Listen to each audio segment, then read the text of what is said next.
Welcome to wishful ಅಡುಗೆ ಮನೆ.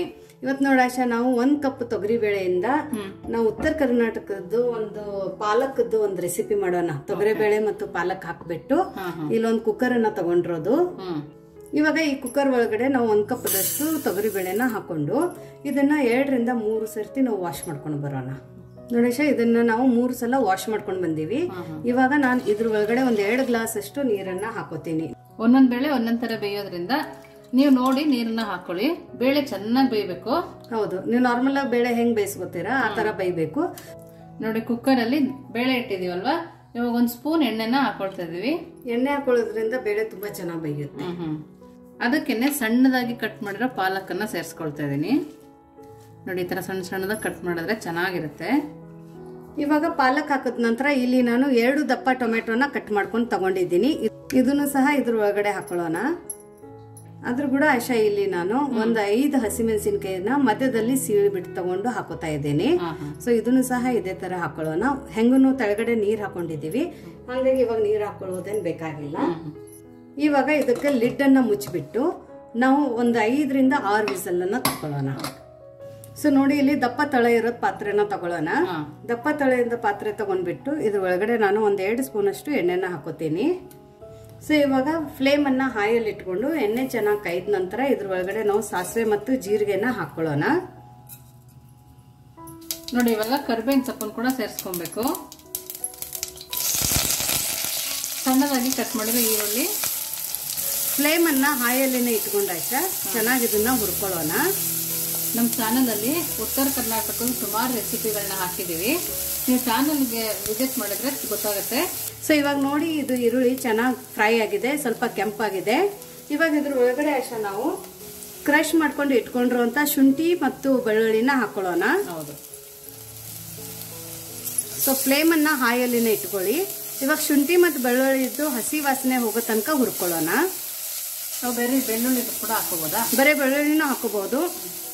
ಅಥವಾ ಯಾರಾದ್ರೆ ಈರುಳ್ಳಿ ಬೆಳ್ಳುಳ್ಳಿ ತಿನ್ನಲ್ಲ ಅಂದ್ರೆ ಅವರು ಬೆಳ್ಳುಳ್ಳಿ ಮತ್ತು ಈರುಳ್ಳಿನ ಸ್ಕಿಪ್ ಮಾಡು ಕೂಡ ಈ ರೆಸಿಪಿನ ಮಾಡ್ಕೋಬಹುದು. ಬರೀ ಶುಂಠಿ ಹಾಕೊಳ್ಳಿ ಆ ಟೈಮಲ್ಲಿ. ಸೊ ನೋಡಿ ಇದು ಇವಾಗ ಫ್ಲೇಮ್ ಅನ್ನ ಲೋ ಅಲ್ಲಿ ಇಟ್ಕೊಳ್ಳೋಣ.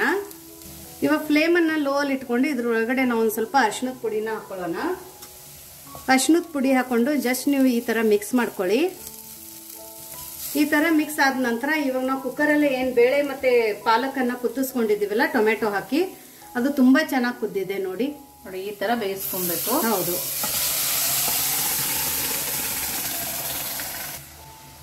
ಸೊ ನೋಡಿ ಇದನ್ನ ಎಷ್ಟು ಚೆನ್ನಾಗಿ ಸಾಫ್ಟ್ ಆಗಿ ಕುದ್ದಿದೆ ಅಂದ್ರೆ ನಮ್ಗೆ ಸ್ಮ್ಯಾಶ್ ಮಾಡೋದು ನೀಡಿಲ್ಲ. ಅಷ್ಟು ಚೆನ್ನಾಗಿ ಬಂದಿದೆ ಅದು. ಹೌದು, ಅಷ್ಟು ಸಾಫ್ಟ್ ಆಗಿ ಬೇಯಿಸ್ಕೊಳ್ಳಿ. ಇದನ್ನೆಲ್ಲ ನಾವು ನೀಟಾಗಿ ಮಿಕ್ಸ್ ಮಾಡ್ಕೊಳ್ಳೋಣ. ಇವಾಗ ಇದ್ರ ಒಳಗಡೆ ನಾವು ಬಿಸಿ ನೀರನ್ನ ಹಾಕೊಳ್ಳೋಣ. ಆಶಾ, ನಾವ್ ಇದಕ್ಕೆ ಬಿಸಿ ನೀರನ್ನೇ ಹಾಕೋಬೇಕಾ?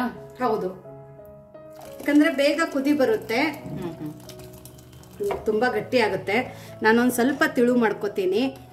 ಯಾಕಂದ್ರೆ ನಾವು ಇದನ್ನ ಪಾಲಕ್ ದಾಲನ್ನ ಚಪಾತಿ ಜೊತೆ, ರೊಟ್ಟಿ ಜೊತೆ, ಅನ್ನದ ಜೊತೆ ತಿಂತೀವಿ. ಮುದ್ದೆ ಜೊತೆ ಕೂಡ ತುಂಬಾ ಚೆನ್ನಾಗಿರುತ್ತೆ. ಸೊ ಇದನ್ನ ಒಂದ್ ಕುದಿ ಬರ್ಲಿ. ಸೊ ನೋಡಿ ಇದು ತುಂಬಾ ಚೆನ್ನಾಗಿ ಕುದಿ ಬರ್ತಾ ಇದೆ. ಇವಾಗ ನಾವು ಇಲ್ಲಿ ರುಚಿಗೆ ಉಪ್ಪನ್ನ ಹಾಕೊಳ್ಳೋಣ. ಯಾಕಂದ್ರೆ ಮುಂಚೆ ನಾವು ಉಪ್ಪನ್ನ ಹಾಕೊಂಡಿರ್ಲಿಲ್ಲ. ಸ್ವಲ್ಪ ಬೆಲ್ಲನ ಹಾಕೊಳ್ಳೋಣ. ಇವಾಗ ನೋಡಿ ಹಸಿ ಮೆಣಸಿನ್ಕಾಯಿ ಹಾಕೊಂಡಿದ್ವಲ್ಲ ಆಶಾ, ಹಸಿ ಮೆಣಸಿನ್ಕಾಯಿ ಹಾಕೊಂಡಿದ್ರೆ ಕೆಂಪು ಖಾರದ ಪುಡಿ ನೋಡ್ಬಿಟ್ಟು ಹಾಕೊಳ್ಳಿ. ಖಾರ ಜಾಸ್ತಿ ತಿನ್ನೋರಾದ್ರೆ ಸ್ವಲ್ಪ ಜಾಸ್ತಿ ಹಾಕೋಬಹುದು. ಹೌದು. ಇವಾಗ ಇಲ್ಲಿ ನಮ್ದು ಉತ್ತರ ಕರ್ನಾಟಕದ ಖಾರದ ಪುಡಿನ ಹಾಕೊಳ್ಳೋಣ, ಒಂದ್ 1/2 ಸ್ಪೂನ್ ಅಷ್ಟು. ಅದಿಲ್ಲ ಅಂದ್ರೂ ಹಾಗೆ ಮಾಡ್ಕೋಬಹುದಲ್ವಾ? ಅದು ಇಲ್ಲ ಅಂದ್ರೆ ಬರೀ ಕೆಂಪು ಖಾರದ ಪುಡಿಯಲ್ಲಿ ಮತ್ತೆ ಹಸಿ ಮೆಣಸಿನ್ಕಾಯಲ್ಲಿ ಮಾಡ್ಕೋಬಹುದು. ಸೊ ಇದನ್ನ ನೀಟಾಗಿ ನಾವು ಮಿಕ್ಸ್ ಮಾಡ್ಕೊಳ್ಳೋಣ. ಮಿಕ್ಸ್ ಮಾಡ್ಕೊಂಡು ಒಂದ್ 5 ನಿಮಿಷ ಇದನ್ನ ಕುದಿಸ್ಕೊಳ್ಳೋಣ ಆಶಾ. ನೋಡಿ ಇವಾಗ ಚೆನ್ನಾಗಿ ಕುದೀತಾ ಇದೆಯಲ್ಲ, ಇವಾಗ ನಾವು ಕೊತ್ತಂಬರಿ ಸೊಪ್ಪನ್ನ ಸೇರಿಸ್ಕೊಳ್ತಾ ಇದೀವಿ. ನೋಡಿ ಇವಾಗ ಒಂದ್ಸರಿ ತಿರುಗಿಸ್ಕೊಂಡು ಇವಾಗ ಚೆನ್ನಾಗಿ ಕುದ್ದಿದೆ. ನಾವ್ ಇವಾಗ ಸ್ಟವ್ ಅನ್ನ ಆಫ್ ಮಾಡ್ಕೊಂಡು ಸರ್ವಿಂಗ್ ಹೇಗ್ ಮಾಡೋದು ನೋಡೋಣ ಬನ್ನಿ. ಸೊ ನೋಡಿ ದಾಲ್ ರೆಡಿ ಆಗಿದೆ. ಇವತ್ತು ನಾವು ಉತ್ತರ ಕರ್ನಾಟಕ ಸ್ಟೈಲ್ ಅಲ್ಲಿ ಇದು ಪಾಲಕ್ ದಾಲ್ ಅನ್ನ ಯಾವ ತರ ತಿನ್ನೋದಂತ ನೋಡೋಣ. ಇಲ್ಲಿ ನಾನು ಚಪಾತಿನ ಮಾಡ್ಕೊಂಡಿದ್ದೀನಿ. ಸೊ ಈ ಚಪಾತಿ ನಾವು ಈ ತರ ಮುರ್ಕೊಳ್ಳೋಣ. ನಿಮ್ಮ ಹತ್ರ ರೊಟ್ಟಿ ಇದ್ರೆ ರೊಟ್ಟಿ ಮುರ್ಕೊಳ್ಳಿ.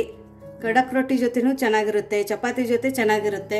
ಇವನ್ ಅಕ್ಕಿ ರೊಟ್ಟಿ ಇದ್ರೂ ಈ ತರ ಮುರ್ಕೊಳ್ಳಿ.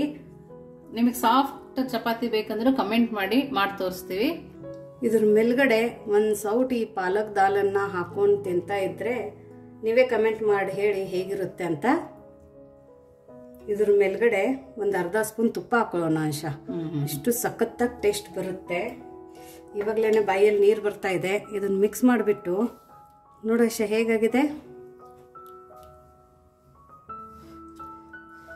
ಒಬ್ಬಬ್ಬ ಏನು ಘಮ ಬರ್ತಾ ಇದೆ. ತುಂಬ ಚೆನ್ನಾಗಿದೆ ಪ್ರತಿಭಾ. ತುಪ್ಪದ ಸ್ಮೆಲ್ಲು ಕೂಡ ಇದೆ. ತುಂಬ ಟೇಸ್ಟಿಯಾಗಿದೆ. ತುಂಬ ಸಖತ್ತಾಗಿದೆ. ಇಷ್ಟು ಸಖತ್ತಾಗಿದೆ ಅಂದರೆ ನೀವು 4 ಚಪಾತಿ ಮುರಿದ್ಬಿಟ್ಟು ಹಾಕೊಂಡು ತಿಂತೀರಾ. ಒಂದೇ ಥರ ತಿಂದು ತಿಂದು ಬೇಜಾರಾಗಿರುತ್ತೆ. ಸೊ ಒಂದ್ಸರ್ತಿ ನೀವು ಈ ಉತ್ತರ ಕರ್ನಾಟಕ ಸ್ಟೈಲಲ್ಲಿ ತಿಂದು ನೋಡಿ, ಖಂಡಿತ ನಿಮಗೆ ಇಷ್ಟ ಆಗುತ್ತೆ. ಸೊ ನಿಮಗೆ ಈ ರೆಸಿಪಿ ಹೇಗೆ ಅನ್ನಿಸ್ತು ಅಂತ ಕಮೆಂಟ್ ಮೂಲಕ ತಿಳಿಸೋದನ್ನು ಮರಿಬೇಡಿ. ಇನ್ನೂ ನಮ್ಮ ಚಾನೆಲ್ನ ಲೈಕ್ ಮಾಡಿಲ್ಲ ಅಂದರೆ ಲೈಕ್ ಮಾಡಿ, ಶೇರ್ ಮಾಡಿ, ಸಬ್ಸ್ಕ್ರೈಬ್ ಮಾಡಿ ವಿಶ್ಫುಲ್ ಅಡುಗೆ ಮನೆಗೆ.